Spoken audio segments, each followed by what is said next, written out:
बात बने इसको तोड़ के इसको डाउन करेंगे, लोग वहाँ चलेंगे। ठीक है जी, बहुत बढ़िया। रोड यहाँ तक है, अपनी पार्किंग आप अंदर रो।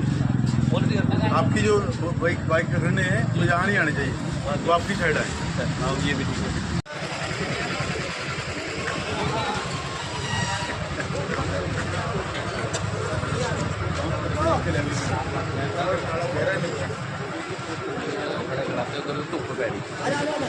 चले हो गए सारे।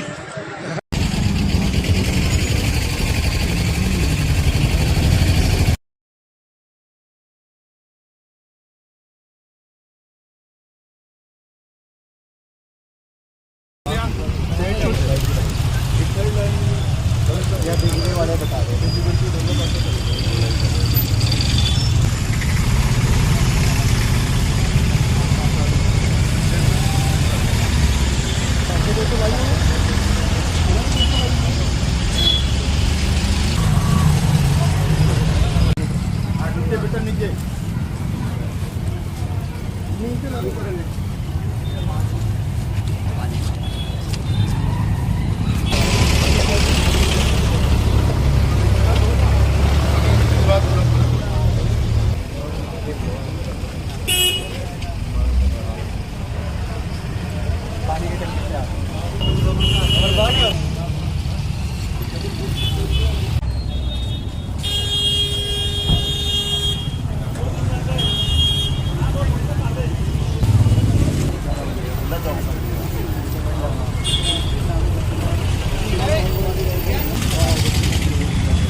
अभी फर्स्ट फेज में हम लोग इस रोड का भी मार्किंग हमने किया है।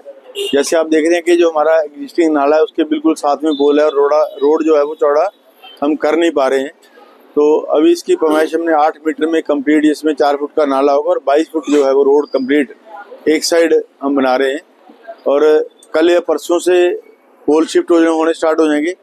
और जैसे ही पोल शिफ्टिंग का काम हमारे यहाँ से 0 पॉइंट से लेके राधा स्वामी सत्संग भवन तक कंप्लीट होगा, उसके बाद जो है वो नाला और जो रोड है उसको नए सिरे से हम लोग बना रहे हैं, जिसमें 8 करोड़ 99 लाख पे जो है खर्च किए जा रहे हैं।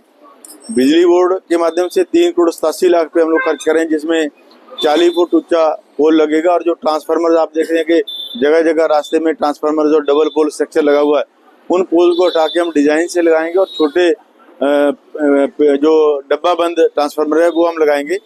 और 2-3 चौक हमारे इस रोड पे बनेंगे। ये समझो कि 8-10 महीने में जो है वो, क्योंकि बीच में बरसात भी आ जाएगी, 8-10 महीने में दिसंबर तक, 31 दिसंबर मान लो कि 31 दिसंबर तक इस रोड को दोनों साइड हम कंप्लीट करके जो है वो एकदम चकाचक रोड जो है वो चंडीगढ़ की जैसा रोड हम बना के देंगे। सर, एक चक्का रोड का जो है मुद्दा उठा हुआ है सर, विपक्ष भी उस पर कई बयानबाजी कर रहे हैं, उस पर आपका देखा? ऐसा है कि विपक्ष के पास मुद्दा विहीन विपक्ष है। विपक्ष, आप भी जहाँ जाके देखना कि हमारा 450 मीटर जो है वो रोड उस पर बन चुका है। और आगे का काम, जैसे सीवरेज का काम चला हुआ था, कई जगह पानी लोगों ने छोड़ा हुआ था, उसको ठीक करना था, वो भी ठीक करवा दिया। अगला जो टेंडर है वो लगभग 70 लाख रुपए का टेंडर हमने फ्लोट किया हुआ है, जिसका 5-7 दिन में टेंडर लगेगा।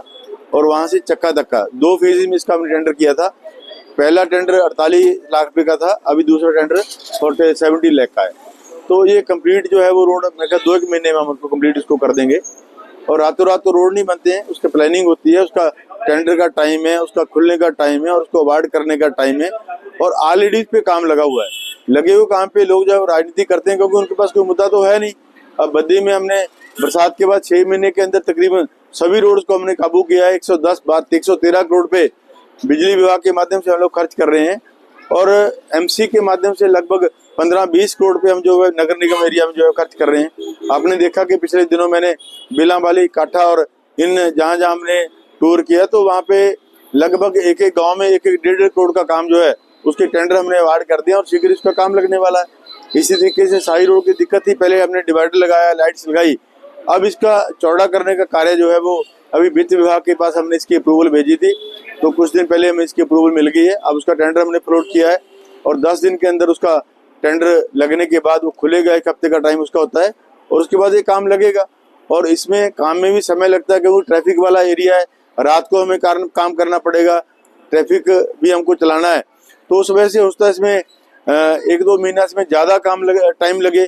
बरसात भी है, उसको बरसात का भी समय बीच में रहेगा 2-3 महीने का, तो काम बरसात में तो नहीं होगा।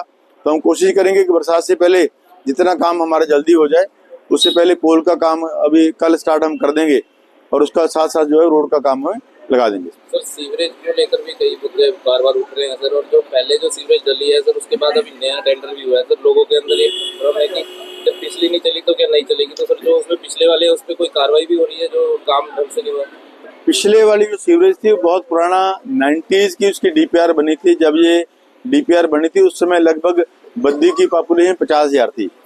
हाउसिंग बोर्ड में सिंगल हाउसेज जो है वो लोगों ने दिए थे। अब हमारे पास आपने देखा कि पीजी बने हुए हैं, 4-4 मंजिले फ्लैट हैं, जहाँ पे 100 घर हैं वहाँ पे 500 घर की आबादी है, इसलिए उसका लोड ज़्यादा हो गया। लोड ज़्यादा होने के कारण वो जो डिज़ाइन था उसको बेयर नहीं कर पा रहा है। अब हमने नए डिज़ाइन से जो है सीवरेज डाली है, पैरेलल सीवरेज जो है, पुरानी सीवरेज भी चलेगी, पैरेलल सीवरेज भी हमने डालनी स्टार्ट कर दिया और उसमें डाया हमने बढ़ा लिया है ताकि वो सीवरेज चौक ना हो। उसमें जो खामियां थी, इस जो अभी नया काम होगा उसमें खामियां हम सब दूर करेंगे कि लेवल की दिक्कत थी और बहुत ज़्यादा डेप्थ पे उसको ले गए थे, वो सारी चीज़ों का हम लोग मद्देनजर ध्यान रख रहे हैं। हमारे अधिकारी, हमारे ज्वाइंट सीईओ साहब यहाँ अंकुरी साथ हैं, हमारे एक्शन साहब साथ हैं, पूरा हमारे जो इंजीनियर हैं वो साथ हैं, तो पूरा नज़र जो है वो दोनों डिपार्टमेंट एमसी और हमारा आईपीएच विभाग जो है मिलकर इन सब कामों पर नज़र रखेगा और तरीके से इस काम को हम करेंगे। सर नेशनल हाईवे के ऊपर भी सर जो है आपके द्वारा जो है वहाँ एजिटेशन भी किया गया और चक्का जाम किया गया था, उसके बाद सर अब दोबारा से वही दयनीय हालत हो गई है। और सर अगर देखा जाए तो हरियाणा में भी जो है यही सिचुएशन है जो हमारे हिमाचल की साइड में है, और अभी एक रोप भी लगाया है कि जो बिजली के जो खंभे हैं वो हिमाचल सरकार द्वारा जो है शिफ्ट नहीं किए गए, उस पर क्या कहना है आप? ऐसा है कि जैसे अधजल गगरी छलकत जाए, उन लोगों को उसका नॉलेज नहीं है। बिजली का एक भी खंभा हिमाचल प्रदेश बिजली बोर्ड द्वारा चेंज नहीं किया जाना है। उसका कंप्लीट टेंडर जो नेशनल हाईवे का भारत सरकार द्वारा किया गया है, उसी के कॉन्ट्रैक्टर को चेंज करने हैं, उसी के कॉन्ट्रैक्टर को खंभे चेंज करने हैं और उनको ही वो ट्रांसफार्मर लगाने हैं। वो दोषारोपण बिल्कुल गलत है और उनको नॉलेज नहीं है उन लोगों को। बेशक वो नेशनल हाईवे के लोगों से बात करें, और मैं तो हर रोज उनसे बात करता हूँ और रोज जैसे पंजाबी कहते जुत प्रदान करके वो काम करके मैं ये काम चला रहा हूँ। मुझे पता कैसे उनसे बात करते हैं, हर रोज जो है वो सुबह शाम उनसे बात होती है। और अभी मैं दिल्ली जाऊंगा अगले हफ्ते, हो सकता है मैं गडकरी जी से इस मामले में मिलूं। जो मेन टेंडर है 1 साल से वो एक्सटेंड हो जा रहा है डेट उसकी, उसके पीछे पता नहीं क्या कारण है, क्योंकि वो हिमाचल गवर्नमेंट के प्रीव्यू में नहीं है। लेकिन जो रिपेयर का कार्य है उसके लिए मैं दिन रात प्रयास कर रहा हूँ कि उनसे हम बात कर रहे हैं, उनको मैं प्रेशर भी दे रहा हूँ कि दोबारा हम एजिटेशन करने के लिए हमें मजबूर मत करो, इसको ठीक करो। तो उन्होंने 10-15 दिन का समय मांगा है कि टायरिंग सीजन आ गया है, 10-15 दिन के अंदर कहते हैं हम नालागढ़ तक का काम जो है वो उसको कंप्लीट करेंगे। आपने देखा कि बद्दी यूनियन के पास जो है वो टाइल वर्क उनका शुरू है, लेकिन धीमी गति का था, क्वालिटी ठीक नहीं थी, उसको मैंने बंद करवाया कि अच्छी क्वालिटी की टाइल आई है, सही टाइल लेके आए, तब उसको काम को दोबारा हमने स्टार्ट करवाया। तो हर काम पे मेरी नज़र है, हर एक, चाहे वो पंचायत का काम है, चाहे हमारे डिपार्टमेंट्स का काम है, चाहे नगर निगम का काम है, तो हर समय मैं इलाका में घूमता हूँ। हर अफसर के साथ शाम को हमारी बातचीत होती है और रिव्यू मीटिंग जो है वो वीकली 10 दिन के बाद जो है सभी अधिकारियों से मैं करता हूँ, ताकि उन कामों का रिव्यू हो और कामों में तेजी आए। और हमारे सभी अधिकारी नौजवान हमने लगाए हैं, मुस्तैद हैं सारे और काम करने में सक्षम है और दिन रात जो है वो काम कर रहे हैं। Thank you.